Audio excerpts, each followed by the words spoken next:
Começa agora mais uma edição do TCE Notícias, o jornal do Tribunal de Contas do Estado de Mato Grosso. Confira agora os destaques da edição desta sexta-feira. 20 maiores municípios do estado concluem um planejamento estratégico. 5 gestores estiveram no TCE para entregar o programa. E ainda, confira na entrevista da semana casos de incidente de inconstitucionalidade. É o TCE Notícias do dia 11 de outubro, que já está no ar. Olá, tudo bem? Prefeitos de 5 cidades entregam ao Tribunal de Contas de Mato Grosso o plano estratégico. Com essa entrega, os 20 maiores municípios do estado concluem o planejamento estratégico para os próximos 10 anos. Os prefeitos de Cuiabá, Rondonópolis, Barra do Bugres, Lucas do Rio Verde e de Juara entregaram o planejamento estratégico dos respectivos municípios ao presidente do TCE mato-grossense, conselheiro José Carlos Novelli. As 5 prefeituras fazem parte do projeto voltado para órgãos da administração pública, que é parte do Programa de Desenvolvimento Institucional Integrado, o PDI, desenvolvido pelo Tribunal de Contas do Estado. Ao todo, 20 cidades aderiram ao programa. Para o prefeito de Cuiabá, Mauro Mendes, o planejamento é importante porque com ele a administração de Cuiabá pode saber onde chegar e como fazer para alcançar os objetivos. Você tem que criar uma cultura de planejar o futuro, estabelecer horizontes de médio e longo prazo, e foi isso que nós fizemos. Nós criamos um planejamento com indicadores em várias áreas, são 15 metas e objetivos estratégicos que todos vocês poderão ter ciência, com números, com uma forma clara de se medir e acompanhar isso ao longo do tempo, para que nós possamos, ao longo dos próximos 10 anos, ter um norte, saber aonde nós queremos chegar. O ponto de concentração da Prefeitura de Rondonópolis dentro do plano estratégico foi fazer com que a cidade cresça cada vez mais dentro do que foi estabelecido. Nós tivemos uma preocupação especial no sentido de adequar a estrutura da Prefeitura, a máquina pública, fazer com que ela se transforme efetivamente num instrumento de prestação de serviço para a comunidade. O tribunal deu um passo longo à frente no sentido de modernizar a relação dos municípios com o seu órgão fiscalizador e aprovador das contas. O Programa de Desenvolvimento Institucional Integrado, realizado pelo Tribunal de Contas do Estado desde o ano passado, faz parte do Planejamento Estratégico do TCE 2012 a 2017 e tem o objetivo de contribuir para a melhoria da administração pública.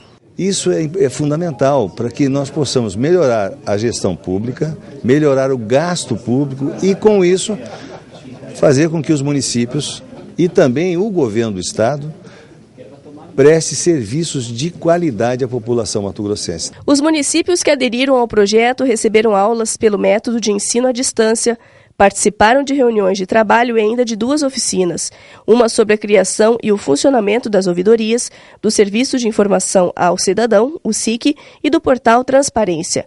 Outra oficina foi voltada aos conselhos de políticas públicas, com a finalidade de promover diálogo com a sociedade local e levar demandas sociais ao planejamento estratégico.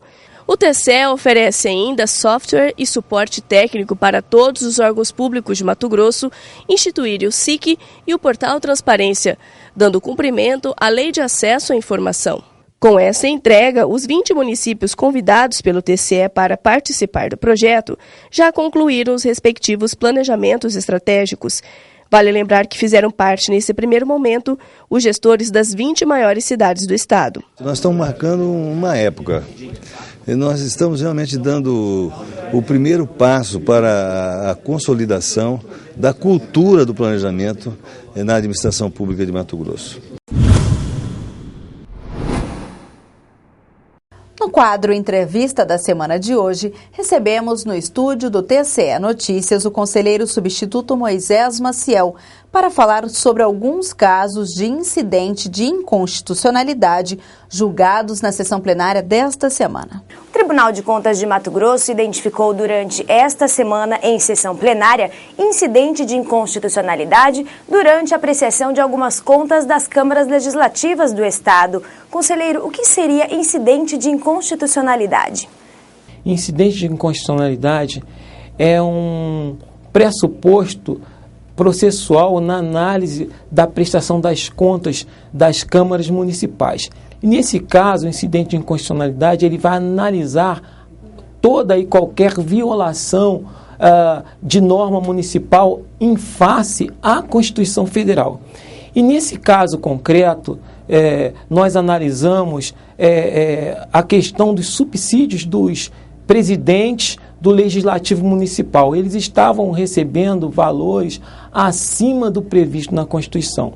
Isso não pode ser tolerado, não é tolerado no ordenamento pátrio. Por isso, o Tribunal de Contas examinou essa questão, afastou a aplicação dessas normas municipais, porque elas conflitavam com a Constituição Federal e, consequentemente, determinou a esses gestores que devolvessem aos cofres municipais o que eles receberam a mais. O Tribunal de Contas tem identificado mais casos como esses? Exatamente, o Tribunal de Contas ele tem feito um trabalho de forma preventivo, e esse trabalho foi feito a partir da resolução número 58/2010, resolução número 61 e resolução número 64/2011, que inclusive foi fruto de uma consulta da UCEMAT, ou seja, todas as câmaras, todos os presidentes de câmaras têm conhecimento, tomaram conhecimento dessa resolução do tribunal.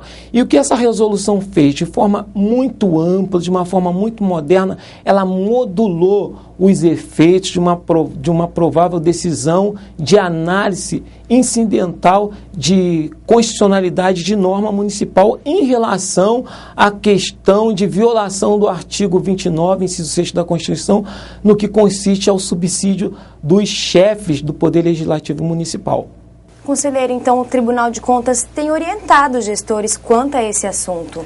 Exatamente, os gestores estão orientados, muito bem orientados. Essa resolução de consulta número 64/2011, cujo relator foi o conselheiro Walter Albano, ela trouxe uma clareza enorme, condicionou prazos, observou o princípio da segurança jurídica, observou o princípio da boa-fé e observou também o princípio do interesse social. Ou seja, a partir de 2011, não há que se falar em boa-fé, não há que se falar em interesse social, não há que se falar em segurança jurídica, porque essa resolução avançadíssima já colocou um marco regulatório nessa questão. E esse ato significa má-fé do gestor? Como o TCE penaliza essa questão? No meu sentir, já falo por mim, particularmente eu entendo que não houve, em regra, má-fé do gestor. O que houve foi uma ineficiência dos controles internos desses órgãos municipais, porque um controle interno eficiente iria dizer para o gestor: olha, senhor gestor, o senhor está infringindo a resolução 64 do Tribunal de Contas, que aponta para o artigo 29, inciso 6 da Constituição. E daí o gestor tomaria, consequentemente, penso eu, as atitudes necessárias para não ser penalizado pelo Tribunal de Contas. É isso, obrigado, conselheiro, pela sua participação em nosso quadro Entrevista da Semana. Nós ficamos por aqui. Para rever essa edição do TCE Notícias, acesse o portal que aparece aí no seu vídeo. Para você, um ótimo final de semana. Te espero segunda-feira. Até lá. Tchau.